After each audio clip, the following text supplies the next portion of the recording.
आता आपण शेपूची भाजी कशी करायची ते बघूया। आता इथे मी गॅस पेटवून घेतलेला आहे। आता आपण कढई ठेवलेली आहे। आता याच्यात आपण 2 चमचे तेल टाकून घेऊ, 2 पळ्या। इथे बघू शकता आपण 2 पळ्या तेल टाकून घेतलेलं आहे। आता आपण तेल गरम झालं की जिरे टाकून घेणार आहोत। इथे आता आपण जिरे टाकून घेणार आहोत। इथे बघू शकता तुम्ही आपले जिरे छान तडतडू द्यायचे आहेत। मी इथे 1-1.5 तास डाळ भिजवून घेतलेली आहे। मुगाची डाळ आहे ही।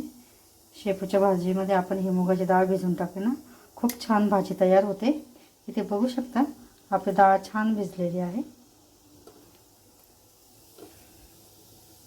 तर चला आपल्या आता मोहरी छान तडतडली आहे। आता आपण याच्यात इथे बघू शकता मी हिरवी मिरची लसूण कापून घेतलेला आहे असं बारीक अशा पद्धतीने। आता आपण ते टाकून घेऊ आणि त्याला छान परतून घ्यायचे।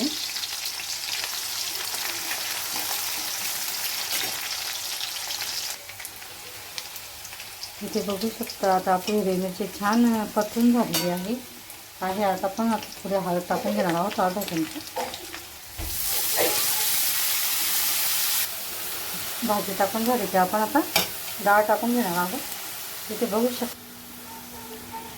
बघू शकता आपण डाळ आणि भाजी पूर्ण त्याच्यात टाकून घेतलेली आहे फोडणीमध्ये। आपण हिरवी मिरची आणि लसणाची जिरे याची फोडणी करून घेतलेली आहे।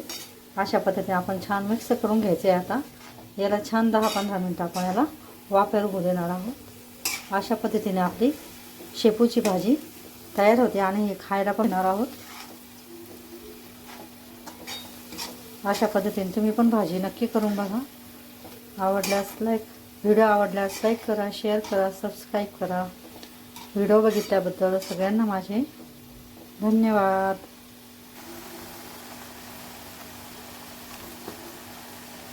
इथे आता आपण अर्धा चमचा मीठ टाकून घेणार आहोत आपल्या आवडीनुसार। तुम्हाला खारट आणणं कसं लागतं ते।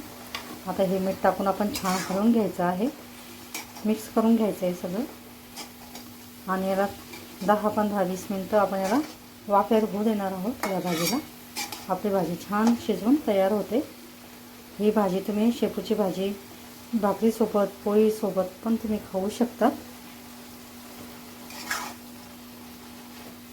अशा पद्धतीने आपली शेपूची भाजी मुगाची डाळ टाकून आपण तयार केलेली आहे।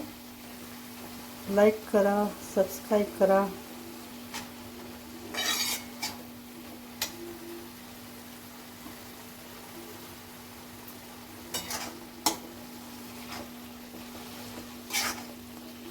असं याला छान हलवून घ्यायचे आणि आपण आता झाकण ठेवून देणार आहोत। इथे बघू शकता मी याच्यात ना अर्धा ग्लास पाणी टाकून घेतो थोडं शिजण्यासाठी। आता आपलं पाणी आटून झालेलं आहे। हे बघा आपली छान कोरडी भाजी तयार झालेली आहे। अशा पद्धतीने शेपूची भाजी तयार होते। व्हिडिओ आवडल्यास लाईक करा, शेअर करा, कॉमेंट्स करा, सबस्क्राईब करा। व्हिडिओ बघितल्याबद्दल सगळ्यांचे आभार, धन्यवाद।